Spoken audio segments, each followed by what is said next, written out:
The first time Tayan's words struck Eva, they cut deeper than a rattlesnake bite. "Get out of my house, you're too ugly," he had spat, his voice dry as the desert wind. Eva froze, her fingers clutching the tattered quilt her grandmother had stitched decades ago. The edges were frayed, the colors faded, but the fabric carried memories of warmth, safety, and a love she had long thought lost. Outside, the wind whipped dust across the sun-bleached street, and a lone coyote yipped somewhere on the mesa beyond the town, the sound echoing like an omen. Her heart pounded not from fear of the man, but from the sting of rejection. Raw and unexpected. Eva had traveled for months to this remote frontier town, leaving behind the comfort of a familiar home and the faint scent of pine from the mountains she had called childhood. She had heard of Tayan through letters that painted him as a man of integrity, a stoic warrior who had survived years of hardship. She had imagined the life they could build together, a cabin warmed by fire, days spent tending to a small garden, nights sharing whispered dreams beneath a blanket of stars. But the reality that met her at the cabin doorway was a jagged cliff she had not anticipated. Tayan stood in the shadow of the porch, his silhouette dark and commanding against the early afternoon sun. His long black hair fell over broad shoulders, tied back loosely, and beads of turquoise and bone clinked softly as he shifted his weight. The hardness in his eyes was something Eva could not penetrate. She had expected gruffness, perhaps even pride, but not cruelty dressed in such casual finality. "I thought," Eva began, but her voice faltered. Words felt inadequate, fragile as dry leaves in the wind. She had no script for this humiliation, no training for the sudden collapse of her hope. "Your face? Your manner. Everything about you is wrong," Tayan said, each word deliberate, each syllable striking like a whip. He turned away, leaving Eva standing there like a stranger abandoned in a place that had once promised sanctuary. The wooden floorboards creaked under his departing weight, and for a moment, all Eva could hear was the deafening thump of her own heart. She stepped outside, forcing herself to breathe the dry desert air. The sun scorched her skin, the dust stung her eyes, and the silence of the town pressed down on her like a weighty cloak. Windows were shuttered, doors barred, but Eva could feel the invisible gaze of curious townsfolk, their whispers hidden behind walls but palpable in the tense, tremulous air. She was alone, yet everyone seemed to know her shame. Eva's gaze wandered toward the distant mesa, jagged and golden in the late afternoon light. The wind carried with it a strange scent, sage and rain on the horizon, even though no storm had been predicted. Her thoughts raced. Months of planning, travel, and courage had led her here, only to be met with rejection so harsh it made her knees buckle. She considered turning back, retracing the dusty trails to the life she had left behind, but something inside her refused. Eva had survived hardship before. She would not vanish like a wisp of smoke in a sun-baked canyon. A sudden clatter of hooves on the dry earth made her spin toward the main street. A rider was approaching, kicking up a cloud of dust that caught the dying sunlight like a scattering of gold flakes. The stranger's face was obscured by a wide-brimmed hat, and his eyes were shadowed by the brim. But there was an air of purpose in his movement that made Eva's pulse quicken. She couldn't name the feeling. Was it hope, or simply the thrill of the unknown?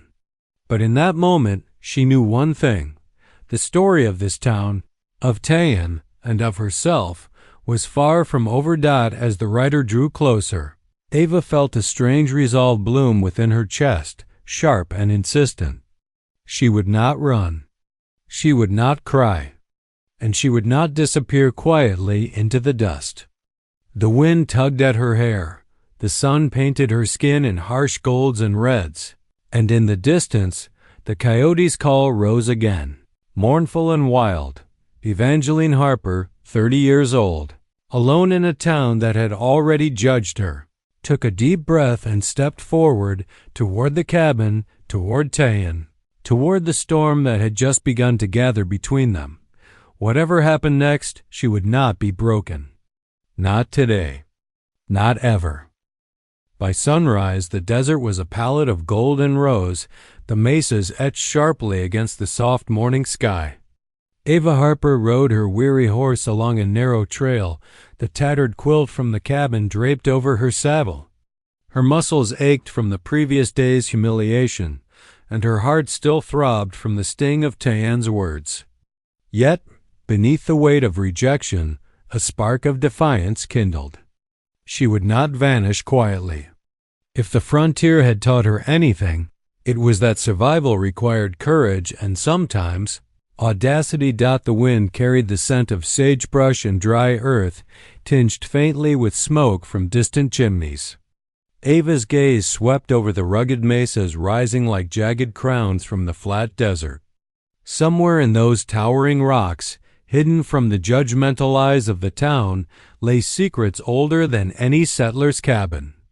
With a deep breath, she urged her horse forward, feeling a strange pull toward the cliff edges and shadowed caves. Tayan's cabin, small and stern against the horizon, seemed to shrink as she climbed higher, the town fading behind a haze of dust and sunlight. She imagined his dark eyes watching her, impassive, unmoved by her absence. The thought ignited a swirl of anger and curiosity. Why had he spoken with such cruelty? Was it fear? Pride? Or a past wound she could not yet understand? After an hour's climb, Eva discovered a narrow fissure in the mesa, a hidden cave half concealed by overhanging boulders. The air inside was cooler, carrying the scent of damp stone and earth. Light filtered through cracks in the ceiling, illuminating faded symbols carved into the rock walls. Warriors on horseback, women tending fires, children clutching small wooden dolls, images of a people who had survived the desert long before settlers arrived. Eva ran her fingers over the rough carvings, a shiver tracing her spine. She could feel a strange resonance, as if the cave itself acknowledged her presence. The figures seemed to whisper in a language she could almost understand. Stories of love, betrayal, resilience, and survival etched into stone. For the first time since arriving in the town, Eva felt a connection not to Tayan, but to something older, something enduring. She realized that the man's insult, sharp and cutting as it had been, was only a fragment of a larger story, one written in generations of hardship, pride, and unspoken pain. Suddenly, a rustling outside the cave drew her attention. Eva froze, her pulse quickening. From a hidden ledge she could just make out a figure. Tayan, shirtless, muscular, his long black hair tied loosely with beaded cords, and his chest adorned with tribal jewelry. He watched silently, the wind teasing his hair, his posture unyielding. For a moment, the sharp edge of anger she had carried softened, replaced by bewilderment. Why had he followed her? Tayan's gaze was unreadable, but in the way the early sun caught the planes of his face, Eva sensed a flicker of something else, concern maybe, or the shadow of guilt. The air between them was thick with unspoken words, their silence echoing louder than any argument could. Eva wanted to speak, to demand an explanation, but the words lodged in her throat. Instead, she turned her attention back to the carvings, hoping they would speak the truth she could not yet face in the living, breathing man before her. Minutes passed like hours. The wind carried a low howl from the desert below, a coyote or a wolf, she could not tell, but it sounded like a herald. Finally, Tayan stepped closer, his bare feet whispering against the sun-warmed stone. "You should not be here," he said softly, not with the sharpness of yesterday, but with a tone that carried curiosity, maybe even caution. Eva's heart skipped. This was the first time his voice had softened, and the first indication that beneath the stoic, harsh exterior, there might be a man capable of complexity and perhaps of regret. She stood her ground, her hands brushing the carvings as if drawing strength from their silent stories. "I am not running," she said steadily, meeting his dark gaze. "Neither from you nor from what I have yet to discover. For a long moment, they simply stared at one another. Somewhere deep in the desert, the wind shifted, rattling loose dust from the cliffs and scattering it like fleeting sparks of gold. And in that quiet, Eva felt the stirrings of a truth she could not yet name. Tayan was not her enemy. Not entirely. And this vast, wild land had a way of revealing both danger and salvation in the most unexpected of places. The town square was a coffin of shadows under the pale glow of lanterns, the wooden buildings casting long, slanting silhouettes across the dusty street. Eva Harper stood near the edge of the square, her heart hammering in her chest, clutching the quilt she had wrapped around her shoulders earlier. The cool night air carried the scent of sagebrush and sweat, mingled with the tang of gunpowder from a nearby blacksmith. She had come to witness something she hadn't expected, a confrontation that could determine not only the fate of her home, but also the fragile thread of her relationship with Tayan. The tension had been building all day. A land dispute had reached its peak, and voices had turned sharp and unforgiving. Tayan, muscular and bare-chested, stood at one end of the square, his long black hair tied back loosely, the turquoise and bone jewelry around his neck glinting faintly in the lantern light. His face was calm, almost unreadable, but there was a glint in his dark eyes that suggested fire beneath the surface. Across from him, a rugged settler, one of the town's most aggressive, flexed his fingers near the grip of his revolver. Every eye in the town was fixed on the tense standoff. Eva's pulse quickened. She had never seen Tayan in such a vulnerable display of control, and yet there was an undeniable power in the way he held himself. The settler sneered, taking a step closer, the wooden floorboards creaking beneath his boots. "You think you own this land?" He spat, the words sharp as a whip. "No Apache or woman can make me back down." Tayan didn't answer immediately. He inhaled slowly, the scent of the desert clinging to him, and then, with a precision that left everyone frozen, he drew his revolver. The weapon didn't flash or blaze, but the motion was swift and confident. Eva's breath caught, a mix of fear and admiration surging through her chest. She had expected violence, perhaps even bloodshed, but there was something in the measured calm of Tayan's stance that radiated control. "Enough," he finally said, his voice steady, cutting through the murmurs of the townsfolk. "Step back." The settler laughed, a harsh bark of sound, and lunged. Tayan's hand moved like lightning, catching the other man's wrist and twisting it, forcing the revolver to the ground. The weapon clattered across the wooden planks, and the townsfolk gasped in unison. In the soft glow of the lanterns, Eva could see the sweat glistening on Tayan's chest, his muscles coiled like steel cables, his stance perfectly balanced. Without a single gunshot, the confrontation ended. Eva's legs felt weak as she took a hesitant step forward, the quilt sliding from her shoulders. She had never felt such a rush of conflicting emotions: fear, relief, awe, and the faintest hint of attraction. For the first time, she saw Tayan not as the harsh man who had insulted her, but as a protector, a force of nature whose strength was undeniable. And yet, the shadows in his eyes reminded her that he was not without his own pain. Later, after the crowd had dispersed, the town settling into an uneasy quiet, Eva found herself walking toward the outskirts, where the mesas kissed the night sky. She paused, listening to the soft hum of cicadas and the distant howl of a coyote. The confrontation in the square had shifted something inside her. She had seen Tayan in his element, strong, disciplined, and commanding, and it forced her to question the cruelty of his words the day before. Could a man who defended his land so fiercely also be capable of deeper emotions? Could he feel remorse or even love? From the shadows she caught a glimpse of him watching, his dark eyes fixed on her. She did not flinch. Instead, she held his gaze, a silent challenge and acknowledgement of the strange bond forming between them.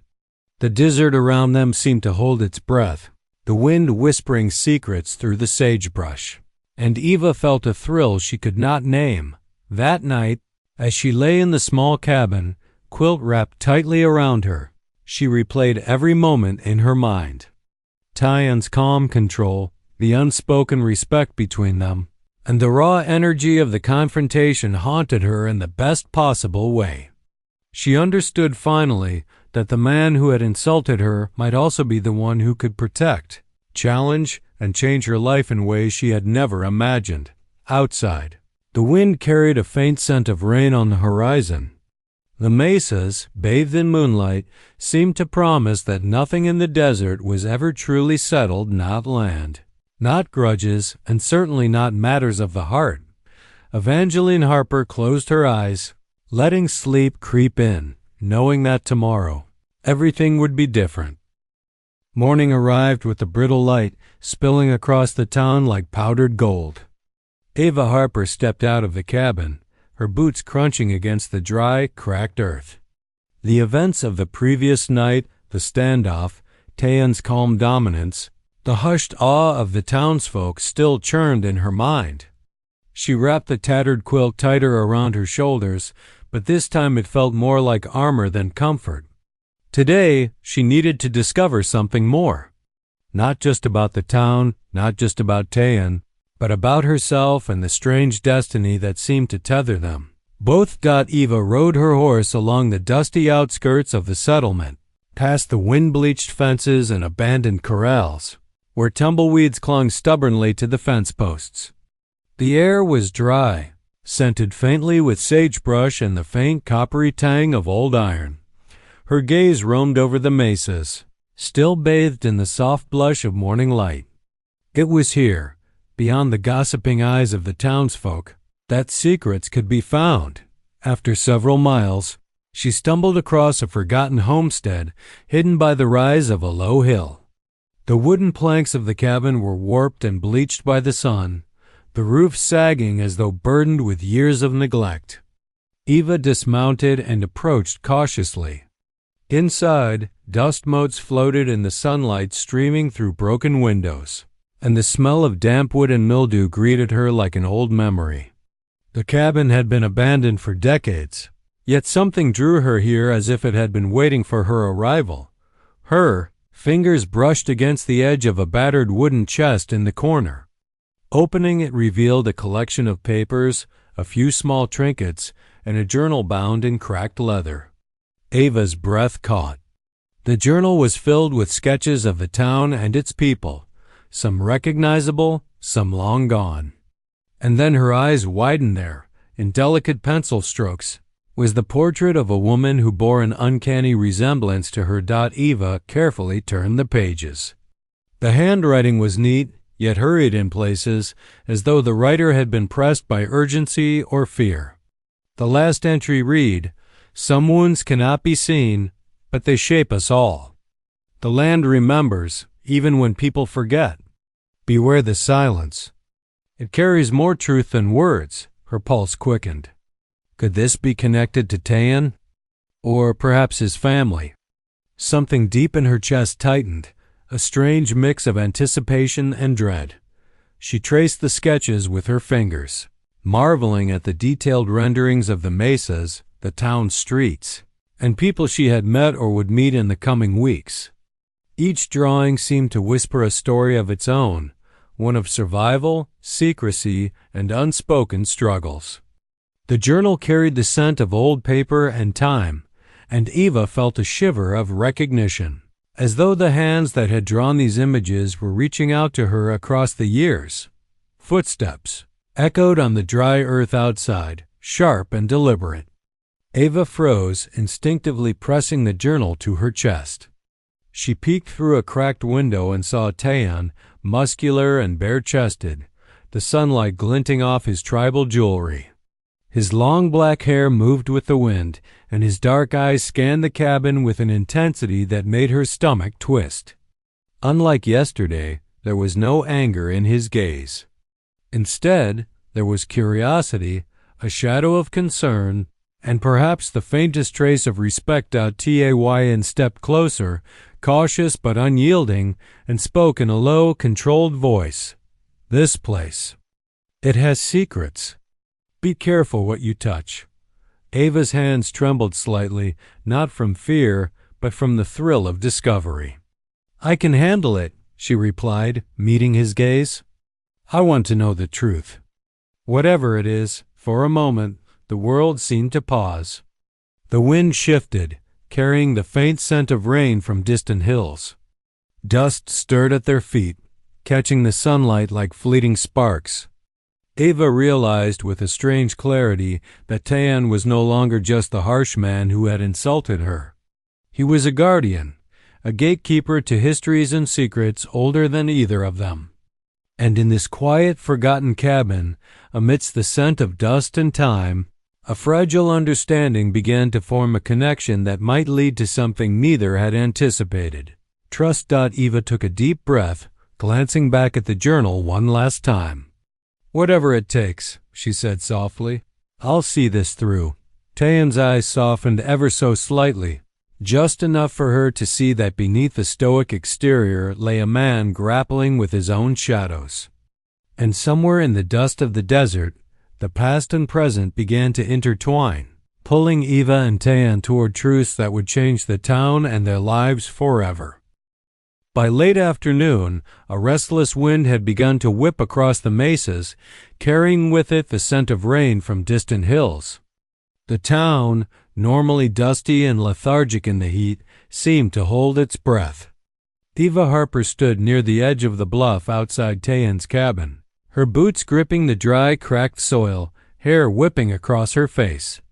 Her chest heaved with anticipation, her pulse thrumming with a mixture of fear and determination. The events of the past days, the insult, the duel, and the discovery of the abandoned homestead had left her raw, yet she felt a strange pull toward the man who had both wounded and fascinated her.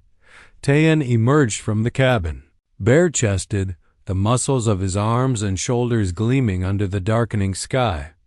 The beads of turquoise and bone in his hair caught the fading sunlight, glinting like fragments of a lost world. His eyes were fixed on the horizon, where clouds gathered ominously over the mesas, lightning flickering in the distance. Ava watched him silently, feeling a sudden surge of both apprehension and connection. The wind tugged at his hair, and she imagined it was carrying unspoken words between them, words that neither had yet found courage to say aloud. The first distant rumble of thunder rolled across the canyon, deep and vibrating, shaking the dry earth beneath their feet. Ava felt a thrill course through her. The storm, raw and untamed, mirrored the turbulence she had felt since arriving in the town. She took a cautious step forward, meeting Tayan's gaze. His expression remained unreadable, yet the faint arch of an eyebrow suggested awareness, perhaps even a recognition of her inner turmoil.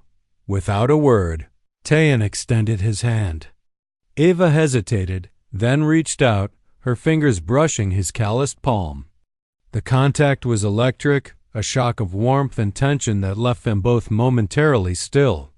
The wind picked up, carrying fine grains of sand and dust, curling around them like a living entity. Lightning split the sky, illuminating the jagged mesas in stark relief, casting both figures in dramatic, almost mythic light. Then the rain came first in scattered drops, then in a relentless downpour. The desert, parched and dusty, drank greedily, and the storm roared across the canyon with feral energy. Eva and Tayan remained where they were, letting the rain soak through their clothes, plaster their hair, and sting their skin. In that moment, something unspoken passed between them, a fragile recognition that beneath anger, pride, and harsh words, there existed a thread of understanding. The townsfolk, watching from shuttered windows and behind barricaded doors, whispered among themselves. No one had ever seen Tayan so vulnerable, yet so commanding, and Eva so alive and fearless, standing beside him amidst the torrent. The storm, in all its chaotic power, seemed to wash away the judgment, the whispers, and the cruelty of days past. Ava's eyes searched Tayan's face, finding not only the dark, enigmatic intensity she had come to fear and respect, but also a fleeting softness, a shadow of the man who might exist beneath the stoic exterior. The memory of his insult still lingered, but it had begun to lose its edge, tempered by the realization that this man complex, dangerous and fiercely loyal, was capable of protecting, challenging, and even surprising her in ways she had never imagined. Lightning illuminated the mesas again, and Eva gasped at the stark beauty. The desert transformed from a barren wasteland into a place alive with raw power. Tayan's gaze never wavered from hers, and for the first time, the wind-borne silence between them was not full of tension, but of potential, a promise that what had begun in anger might evolve into something far deeper. As the storm began to ease, the rain slowing to a gentle patter, Eva let out a breath she hadn't realized she'd been holding. She stood beside Tayan, soaked, bruised by pride and fear, yet exhilarated. She realized that storms, like people, revealed truths in ways that calm skies never could. And in the wild, unpredictable desert, she and Tayan had glimpsed a new understanding, an unspoken alliance forged in wind, rain, and lightning. Evangeline Harper turned her gaze toward the horizon, feeling the weight of the past lift slightly, replaced by a fragile hope. Whatever the town thought, whatever Tayan thought, she knew that the days ahead would demand courage, patience, and perhaps a willingness to embrace the unexpected. And for the first time, standing drenched beside him, she sensed that neither she nor Tayan would ever be the same again. The morning after the storm, the town awoke to a sky scrubbed clean of dust and shadow, the sun painting the wooden buildings in soft gold. Rumors of the previous night's torrential downpour and the sight of Tayan standing drenched and unyielding beside Eva had already begun to circulate. From shuttered windows and behind split-rail fences, townsfolk whispered and pointed. They had never seen the proud Apache man, whose very presence had seemed untouchable, share a quiet, almost tender moment with a woman, especially a woman he had insulted just days before, Eva Harper. Quilt still draped loosely around her shoulders, walked calmly through the town square. Her boots stirred up fine dust, but her steps were deliberate, confident. Heads turned. Murmurs rippled through the crowd like wind through the dry sagebrush. She didn't flinch. In fact, there was a spark in her eyes, a defiance that had only grown since the insult, the duel, and the discovery of the hidden homestead behind her. Tayan followed, bare-chested and adorned with his tribal jewelry, long black hair flowing with a gentle morning breeze. His presence was magnetic, his dark eyes alert yet calm, scanning the faces of the townsfolk with quiet authority. There was no boast in his stride, no threat, only the controlled power of a man who had faced both the desert and human cruelty and emerged unbroken. The townsfolk gasped as Eva paused in the center of the square and gently took Tayan's hand. The gesture, simple and unspoken, sent shockwaves through the small community. They whispered in disbelief. The woman everyone assumed had been humiliated and rejected was now claiming her place beside the stoic warrior. Mothers clutched their children. Merchants leaned from doorways and old men squinted, unsure if what they were witnessing could be real. Ava's heart raced, but she kept her gaze steady on Tayan. He returned it, and in his dark eyes, she saw a flicker of something she hadn't expected: acknowledgement, perhaps even remorse, or maybe the faintest trace of understanding. He had been cruel, yes, but he had also shown strength, courage, and a protective instinct that she could not ignore. For the first time, she realized that beneath the hard exterior of the man who had insulted her, there existed depth, and possibly the beginnings of respect or even affection. Later, in private, the two of them spoke under the shade of a lone mesquite tree on the outskirts of the town. The wind rustled through the leaves, carrying the faint scent of rain from the storm the night before. Tayan's voice, when he spoke, was low and measured, stripped of the harshness that had once cut her like a whip. I didn't mean for my words to strike you so sharply, he admitted, the first confession of vulnerability she had ever heard from him. It is not easy for me to express what I feel. I carry burdens. Ava's fingers brushed his arm gently, a quiet reassurance. We both carry burdens, Tayan. We both have scars, seen and unseen. But that doesn't mean we can't find something better. For the first time, a flicker of a smile crossed his face, a subtle curve of lips that spoke more than words ever could.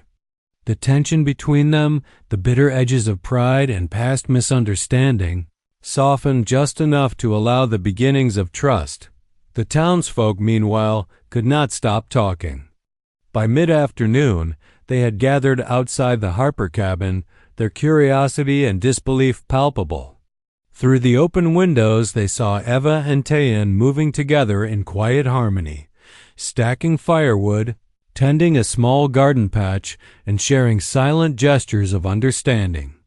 The town was witnessing not a reconciliation born of love at first sight, but a slow, careful weaving together of two lives that had been tested by pride, insult, and danger. Eva looked at Tayan, her dark eyes meeting his with unflinching honesty. Whatever we face, together or apart, we will not break, she said softly. And for the first time, she sensed that he truly understood her not just as a woman, but as a partner in survival, courage, and the unspoken challenges of this wild, unforgiving land. By sunset, the desert glowed gold and crimson, painting the mesas in a warm light that softened the edges of a harsh world. And in that glow, Eva Harper and Tayan stood together, not as adversaries, but as two people learning the delicate art of trust, resilience, and perhaps the beginnings of redemption. The desert dawn painted the mesas in soft gold and crimson, a stark contrast to the tension simmering in the town below. Eva Harper stood at the edge of the bluff near Tayan's cabin, the tattered quilt fluttering in the morning breeze. Her chest heaved with anticipation and uncertainty. The events of the past days, the insult, the duel, the storm, the secret homestead, and the whispered confessions had led to this moment. A reckoning was coming, not just between her and Tayan, but between the town and the truths they had refused to see. Tayan emerged from the cabin behind her, bare-chested and commanding, the beads of his tribal jewelry catching the first rays of sunlight. His long black hair framed his face, dark eyes fixed on the town below. For days he had remained distant, stoic, even harsh, but now there was no mistaking the quiet strength radiating from him. He had protected, he had guided, and now he would reveal what had long been hidden. Eva took a deep breath. "Are you ready?" she asked softly. Tay in single quotes as jaw tightened. "I have always been ready. The town needs to see. And so do you." Together they descended into the town square, where curious townsfolk had already gathered, drawn by rumors of their presence on the mesa and the whispered tension between them. The moment they appeared, a hush fell over the crowd. Heads turned. Children stopped playing, and merchants leaned from doorways. Every eye was fixed on the pair, Eva, soaked in confidence and determination, and Tayan, muscular, bare-chested, and adorned in tribal jewelry, radiating an aura of power and honor. Eva stepped forward first, her voice ringing clear. "People of this town," she began, "you have seen only fragments of our lives. You have whispered, judged, and doubted, but there are truths you do not yet know." Her eyes scanned the crowd, lingering on the skeptical, the curious, and the fearful alike. "This man," she said, gesturing to Tayan, "has protected me, taught me strength, and shown me the resilience that this land demands. And in return, I have learned courage, patience, and understanding." Tayan stepped beside her, his gaze sweeping over the crowd, commanding attention without a word. The aura of raw power around him was undeniable, but it was tempered by the quiet acknowledgement of his partnership with Eva. "I have lived by my own rules, guided by honor and survival," he said, his voice low and steady. "Some of my actions have seemed harsh, even cruel, but each has been guided by the need to protect what matters. And now, what matters is this woman and this town." Murmurs rippled through the crowd. Shock, disbelief, and awe mingled in equal measure. They had seen Eva as the humiliated stranger, a woman insulted and rejected. Now she stood with a man whose very presence demanded respect, and together they exuded unity, strength, and an undeniable sense of destiny. Eva stepped closer to Tayan, her hand brushing his arm in a gesture of quiet solidarity. The townsfolk held their breath, sensing the unspoken bond between the two. Then, in a moment of raw, unguarded emotion, Tayan leaned slightly toward her. Their eyes met, and for the first time in front of the entire town, he kissed her gently on the cheek, a gesture of respect, acknowledgement, and the fragile beginnings of trust and affection. Gasps rose from the crowd. Some murmured approval, others whispered disbelief. But Eva and Tayan did not flinch. They had faced insult, anger, storms, and secrets, and they had emerged stronger, united not just by survival, but by understanding and mutual respect. The sun climbed higher, casting long shadows across the square. Eva turned to face the town, her voice strong and unwavering. "We are not enemies. We are not outsiders. We are part of this land, this community, and this future. Let it begin today with courage, respect, and truth." The crowd slowly, hesitantly, began to nod. Some faces softened. Children clapped. Merchants lowered shutters in quiet approval. And in the midst of it all, Eva felt the warmth of possibility, of change, spreading through the town like sunlight over the mesas. Tayan's dark eyes met hers one last time before he stepped back, allowing the town to absorb the message, to witness the unshakable unity they now represented. Together, they had transformed the narrative from humiliation and insult into courage, respect, and hope. As the wind swept through the streets, stirring dust and whispers alike, Eva Harper felt the weight of the past lift, replaced by the thrilling uncertainty of the future. The town, once judgmental and narrow-eyed, was awakening. And she knew, with unwavering certainty, that whatever storms lay ahead, she and Tayan would face them together stronger, wiser, and inseparably bound by the trials that had forged them.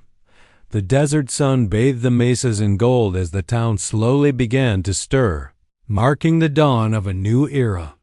And in that radiant light, Eva and Tayan stood side by side, a testament to endurance, redemption, and the unpredictable, beautiful power of human connection.